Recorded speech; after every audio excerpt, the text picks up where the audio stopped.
In this world, nothing can be said to be certain except death and taxes. The Gospel of Matthew claims one more. 28 chapters, building a case of certainty in one extraordinary claim. The King of Kings, from the line of David. He's a humble man from the bad side of town. The new Moses, speaking with God's authority. He's a teacher whose message is gentle and redemptive. He is God with us in fulfillment of divine promise. Jesus is the claim. Matthew, the tax collector, is certain. His beginning is humble and miraculous. He is tested and establishes his authority. He performs miracles. He is challenged and rejected. He is imprisoned and murdered. But he stands triumphant and he sends his message out. According to Matthew, the tax collector, a few things can be said to be certain: Jesus and death and taxes. Good morning, everybody. My name is Pastor Matt Dilley. Excited to be preaching Easter for you. You have no idea. No idea. We've been using a phrase throughout this series that you probably heard before this series, and there are only two guarantees in life: death and taxes. And that's one of those really funny sayings until it's not. Like, taxes are annoying, and that is not the word I want to use to describe them. Nobody gets excited for it, right? It's like, hey, today's the day I get to give the government more money. No one's high-fiving their spouse and be like, hey, babe, we nailed it. We actually owe more this year. That's not a thing. You just do it because you have to, because it's inevitable, because no matter how much you plan, no matter how much you try to get ahead of it, it's coming. And that's what's interesting is if we build our lives around that reality, we do. We save for taxes. We prepare for taxes. We hire people to help us with taxes. And we don't ignore it because we know that it's real. And then there's death, which is interesting because we treat it completely differently. We joke about it. We avoid talking about it. Most of us push it off like it's a secondary someday thing. And it's like we all have this unspoken agreement. Let's just not bring that up. But the older you get, the harder that becomes. Because you go from hearing about death to experiencing it. You go from it just being something that happens out there to something that shows up like right here. You lose someone. You sit in a hospital room. You get a phone call that you didn't expect. And everything slows down in a moment. You know what I mean? Like, time just kind of stops. And you're just sitting there thinking, what just happened? And I remember the first time I really felt it. Not just understood death, but like felt it. And it shifts something in you. Because suddenly it's just not theoretical anymore, it's personal. Here's what I've noticed. When death shows up, it doesn't just bring grief, it brings questions. Questions you can't just throw into ChatGPT. Questions no one really prepares you for. Questions like, is that it? Is there more? Why does this feel so wrong?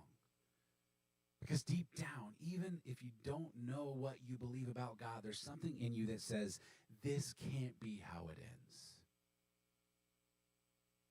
And if I'm being honest, that's the part that gets me. Not just death itself, but how final it feels. Like when it shows up, that's it. Your story's over. Nothing left to say. Nothing left to do. What's strange is we don't just experience that with physical death. We experience that feeling all the time. You've had moments where something ended and it just felt final, right? A relationship that ended and you thought there's no fixing this. A mistake you made and you thought, I can't undo that. A version of your life that you thought you'd have that just didn't end up happening. And something in you quietly said, well, I guess that's over. We don't always say it out loud, but we start to believe it. We start to build our lives around it. We adjust, we cope, we move on. But there's something underneath all that that feels like loss. Maybe for you, it's not just not a person you lost, right? Maybe it's something in you. Maybe it's hope. Maybe it's faith. Maybe it's the belief that things could actually be different.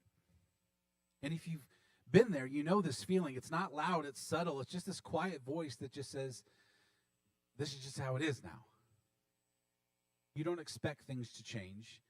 You don't expect things to come back.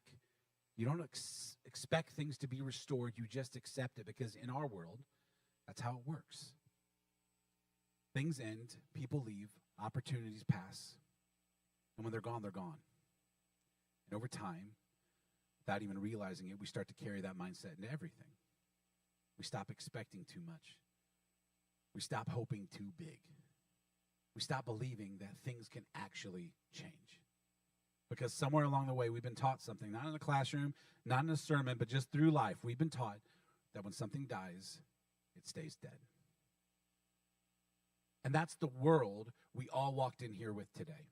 Whether you realize it or not, that mindset, that assumption, that quiet belief in the background that death gets the final word. And the truth is, every single one of us knows what that feels like. You don't have to be a Christian to understand that. You don't have to believe in the Bible to relate to that. You just have to be human. Because we've all had moments where something in our life felt over. For some of you, it might have been a relationship. It didn't end like you thought the way that it would. You thought it was going to last. You thought you had more time. And now, if you're honest, there's a part of you that still carries that. And for some of you, it's not a big moment, right? It's a slow realization. Life didn't fall apart all at once. It just didn't become what you thought it would. And over time, you stopped expecting it to. And for some of you, it's something you carry, not publicly, right? It's not obvious, but it's there. A weight that you've learned to manage, something you don't talk about much, but it still shapes how you see yourself.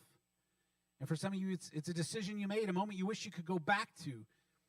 And you've moved forward, but every once in a while it comes back around. Not to ruin your life, but just enough to remind you that moment is still part of your story. And here's what we all tend to do in those moments. We don't process them. We don't heal from them. We just learn to live around them. We compartmentalize. We distract ourselves. We stay busy. We move on. And on the outside, everything looks fine. But underneath, there are parts of our lives that just feel closed off. Parts we don't go back to. Parts we don't talk about. Parts we've labeled quietly. That's over. And the longer we live like that, the more it shapes how we see everything. We stop expecting too much from relationships because we've been disappointed before. We stop believing that things can really change because we've tried before. We stop thinking anything can be fully restored because we've never actually seen it happen. And again, we may not say it out loud, but internally we start to believe this is just how life works. Things break, things end, and eventually everything runs out. And that mindset doesn't just affect how we see life. It affects how we see God. Because if we're not careful, we start to assume that if things feel final in life, that must be final with God too. So even if someone invites you to church, right, even if you show up on Easter, even if part of you is curious, there's another part of you that's skeptical. Because you're thinking, okay, but can anything really change? Is this actually real, or is this just something people tell themselves to feel better? Is this just temporary encouragement, or is there actually something behind it? And those are fair questions. Because if we're actually honest, most of us have seen things that didn't change. We've seen people promise things and not follow through. We've seen situations that felt beyond repair. And so it makes sense that we would talk and walk into a place like this and just keep our guard up just a little bit. Not closed off completely, but cautious. Willing to listen, but not fully convinced. And if that's where you are today, you're not weird. You're not behind. You're not doing this wrong. You're actually where a lot of people were when they first encountered Jesus. Because the tension that you feel, the questions that you have, the uncertainty that you carry with you, that's the same kind of tension that people felt when they watched Jesus die. Because when he died, it looked like the end. Everything they hoped for, everything they believed in, everything they thought he was going to do, gone. And in that moment, they believe the same thing we tend to believe. This is over. So if that's where we all are, if that's the tension we carry, then the question becomes, what does Jesus have to say about that? Because Matthew has been building towards this moment the entire time. From the very beginning of this book, we've been told that Jesus is different. Not a teacher, not just a good man, right? Not just someone with helpful ideas, but someone with authority. Authority over sickness, authority over nature, authority over sin, over and over and over over again. Matthew shows us this. Jesus speaks and things change. Jesus moves and lives are restored. Jesus shows up and what felt broken starts coming back together. He touches lepers and they're clean. He speaks to storms and they stop. He sees people who've been overlooked, written off, pushed aside, and he restores them. And as you read it, you start to think, maybe this is it. Maybe this is the one. Maybe this is the one who actually fixes what's broken in the world. But then we get to the end of the story and everything slows down. Jesus is arrested, falsely accused, beaten, mocked, and then he's crucified. And when you read it, it looks like everything we just talked about. It looks final. It looks like another story where they didn't end the way that people hoped. It looks like another moment where something good comes to an end. And it looks like death doing what death always does, stepping in and shutting everything down. And the people closest to Jesus believed that. The ones who followed him, the ones who left everything for him, the ones who believed he was the answer, they watched him die, and they came to the same conclusion we come to. This is over. And if you were there, you would have thought the same thing. If you watched someone be arrested, beaten, nailed to a cross, and buried, you would not expect a comeback. You would not expect a miracle. You would not expect... Well, you would expect something that exactly what always happens, right? You would expect the story to be over because that's how every story like this ends. There's no category in your mind for resurrection. There's no precedent for it. There's no belief that it's possible. And this matters because sometimes we read this story with hindsight and think they should have known better. They didn't. They were just like us. They had seen too much. They had experienced too much. They had felt too much. They knew how their world worked. And in this world, just like ours, or in their world, just like ours, dead people stay dead. And if the story ended there, it would make sense. It would line up perfectly with everything we've experienced in life. Good things end, hope fades, death wins. But Matthew doesn't end the story there. After the Sabbath at dawn, on the first day of the week, Mary Magdalene and the other Mary went to look at the tomb. Went to look at the tomb. Not celebrating, not expecting anything, just grieving, carrying spices, preparing to honor what they believe is something. Disciples, not to the religious leaders, not to the men who'd followed Jesus for 3 years, to the women. And what does he tell them? Go and tell others. Go and proclaim what you've seen. The first people entrusted with the resurrection message were women, which means the first preachers of the gospel were women.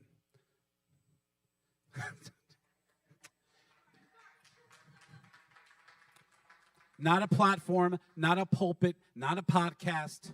The assignment was the same. Go and tell Jesus is alive. He has risen just as he said. Now, back to those words, because Jesus wasn't surprised by the cross. He told them this was coming. He told them he would rise, and they didn't understand. Not because they weren't paying attention, but because they had the same assumptions that we have. Dead things stay dead. Nobody builds a category for erection. Nobody holds hope onto something that's never happened before. But he said it, and then he did it, which means everything he said can be trusted, including what he said about you. And I know what some of you are thinking. You're thinking, okay, but did this actually happen? And that's a fair question. It's the right question, because if it didn't, nothing about what I'm about to say matters. Paul actually said the same thing. If Jesus didn't rise from the dead, our faith is worthless. So we should ask the question, and here's what's interesting.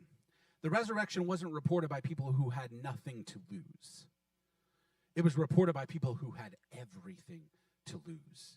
People who were beaten, imprisoned, and killed for saying one thing, that they saw him alive. And nobody dies for something they know is a lie. They believed it because they saw it. And this is where everything shifts, because Jesus didn't survive death. He defeated it. He didn't just escape it. He went through it and he came out on the other side. And that matters more than we realize, because if Jesus just taught great things, that's helpful, right? If Jesus just lived a good life, that's inspiring. But if Jesus just died, it's tragic. But if Jesus rose from the dead, that changes everything. Because now we're not just dealing with the teacher. We're dealing with someone who has authority over the one thing that no one else has authority over: death. Every other voice, every other leader, every other worldview eventually runs into the same wall: death. And no one gets past it. No one overcomes it. No one reverses it until Jesus. And when Jesus walks out of that grave, he's making a statement not just about himself, but about reality. He's saying death is not what you think it is. He is saying that the thing you think is final isn't actually final. He's saying the thing you've built your assumptions around is not actually true. It's not actually the foundation, because up until that moment, the assumption was simple: when something dies, it stays dead. And Jesus steps into that assumption and shatters it. And here's the thing: even knowing the story, we live as if that assumption is true. We live like death gets the final word. Not just physically, right? But in every area of our life, we say things like, "This is just who I am." I've always struggled with this. This isn't going to change. That opportunity is gone. And we don't say that it's dead, but that's exactly how we treat it. And over time, we don't just believe that about situations, we start believing that about ourselves. We start thinking that this part of me is just broken. This part of my life is just over. This is as good as it gets. We adjust our expectations, we lower the bar, and we stop believing things can really change. Not because we want to, because we've learned. Life has taught us that dead things stay dead. And this is exactly why the resurrection matters. Because without it, everything we just said is true. But if Jesus stays in the grave, then death wins. If Jesus stays in the grave, then your past defines you. If Jesus stays in the grave, then what's broken stays broken. If Jesus stays in the grave, then hope is just wishful thinking. If Jesus rose, then we have to rethink everything. Because now the question is no longer, is this over? The question becomes, what if it's not?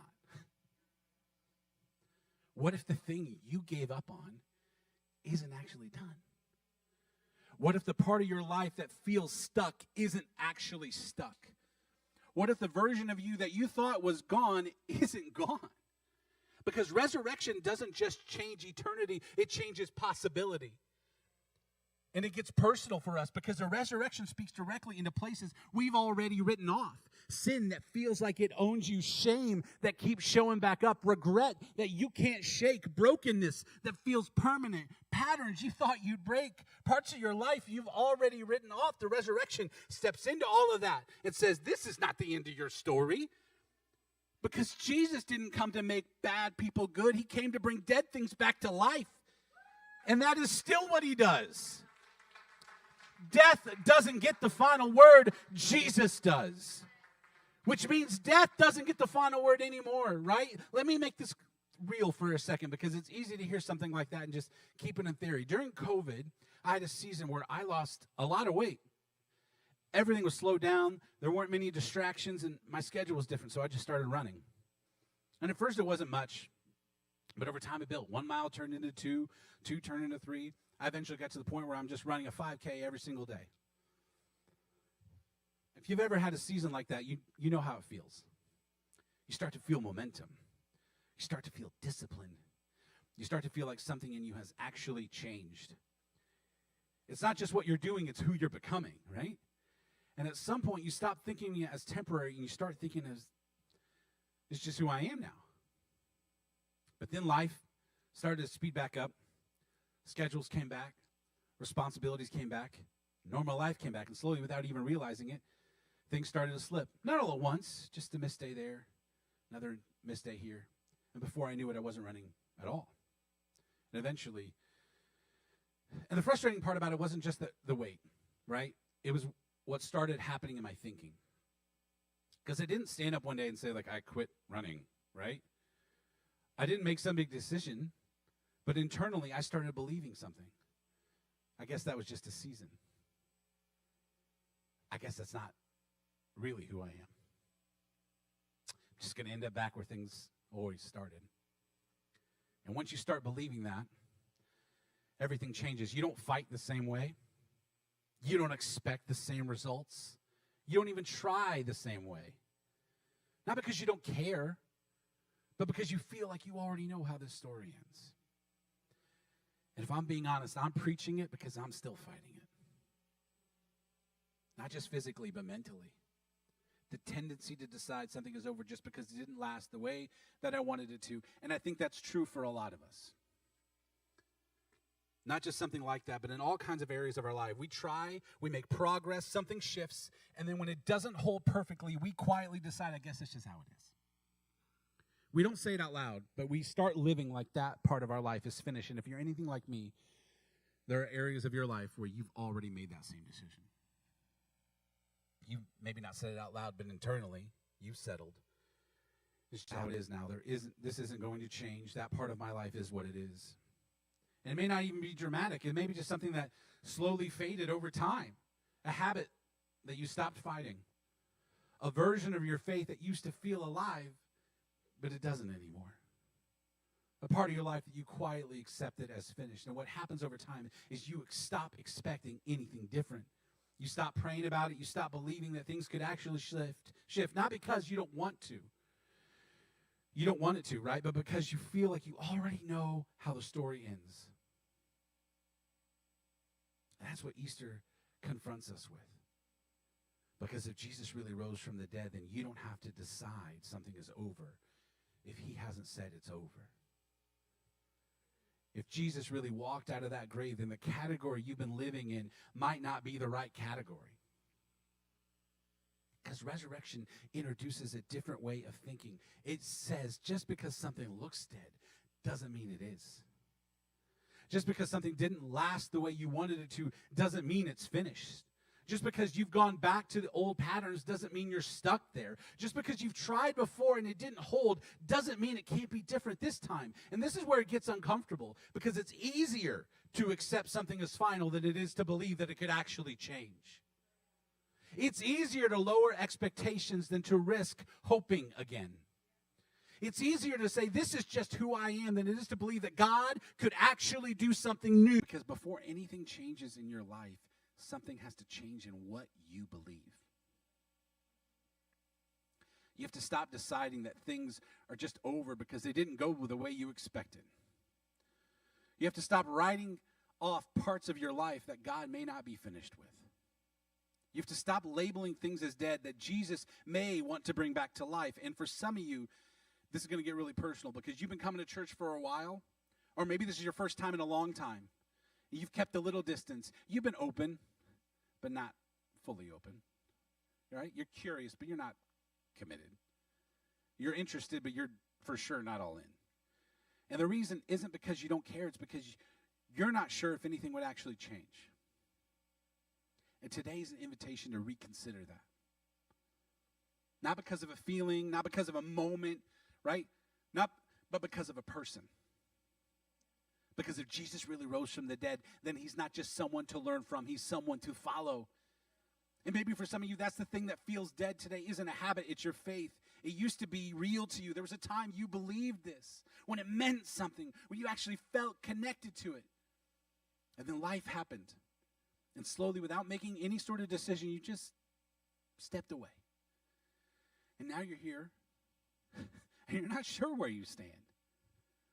I just want you to know that's exactly the right place to be on Easter. Because the resurrection was never meant for people who had it all together. It was meant for people standing at an empty tomb wondering, what do I do next? For some of you, that next step is to actually follow him. Not casually, not just occasionally, not when it's just convenient, but for real. To trust him, to surrender control, to stop trying to manage everything on your own and actually put your life in his hands. For some of you, that's the step that you've been avoiding.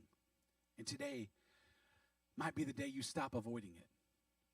And if you're not sure what your next step is, here's a simple one. Just stay open. Don't walk straight out of here and close the door on this. Take one more step.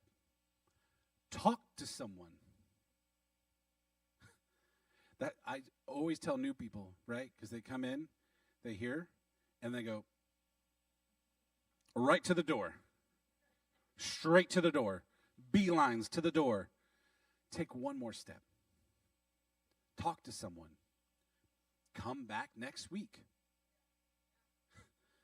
Pick up a Bible and read Matthew for yourself. You don't have to have it all figured out today. You just have to be willing not to be done with the question. And for others, you've already made that decision at some point, but if you're honest, there are parts of your life where you've gone back to living like things are over. You stop expecting God to move in certain areas. You've stopped believing change is possible in certain places. You've settled. Today is a moment to re-engage, to step back in, to stop living like those areas are finished. Because if Jesus rose, then your story isn't done. And the question is not whether the resurrection is possible. The question is whether you are willing to believe it applies to you.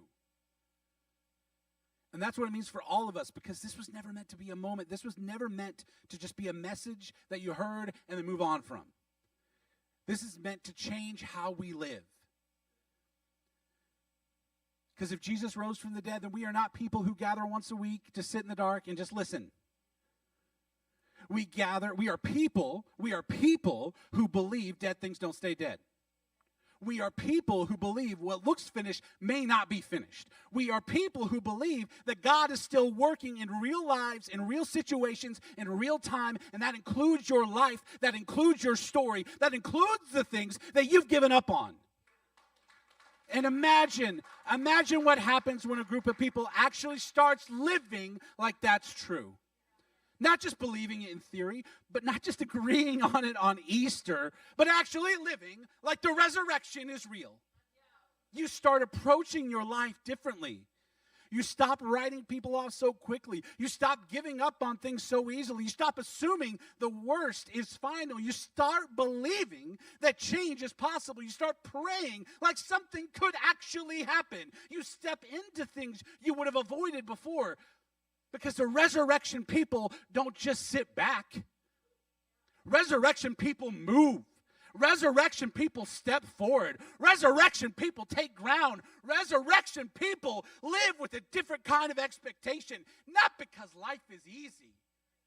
Not because everything works out perfectly, because we know it doesn't. Because we know something the world doesn't operate by. We know the end of the story isn't always where it seems to be. And this is what Jesus was inviting people into from the very beginning. Not just belief, not just agreement, participation. To step into a different kind of life. A life where the kingdom of God is not something we talk about, but it's something we live in. And here's what I believe. I believe there are people in this room right now who walked in thinking certain things in your life were finished. And you're walking out today with a different thought. Maybe it's not finished. Maybe it's not over. Maybe God isn't done. And if that's true, then the best thing we can do is step into that. Not perfectly. We're broken people, right? Not all at once, but just intentionally. Because this was never about having all the answers. It was about knowing the one who defeated the thing that always wins. So yeah, the world says there are two guarantees. Death and taxes. But Easter says something different. Death doesn't win. The grave doesn't win. Your past doesn't win. Your failure doesn't win. Your worst moment doesn't win. Your regret doesn't win. Your shame doesn't win. That thing that you keep going back to, it doesn't win. That thing you thought would never change, it doesn't win. That relationship that doesn't get the final word, that addiction doesn't get the final word. That label that you've been carrying with you does not get the final word. Fear doesn't win. Hopelessness doesn't win. That voice in your head telling you this is all you'll ever be, that doesn't win. Jesus wins.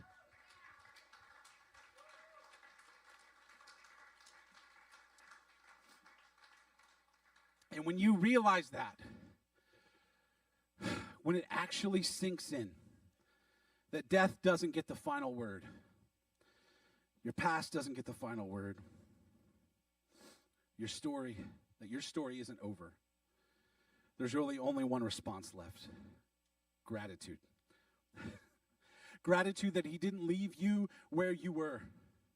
Gratitude that he stepped into death and walked out of it. Gratitude that he's still working in your life, even in the places you thought were finished. Gratitude that your story isn't over because you know who stepped into death and walked out of it. Because you know you're not alone. Because you know your story is still being written. And sometimes the most honest thing you can say isn't a speech. It's not a promise. It's not even a plan. I'm just grateful. Let's stand together, please.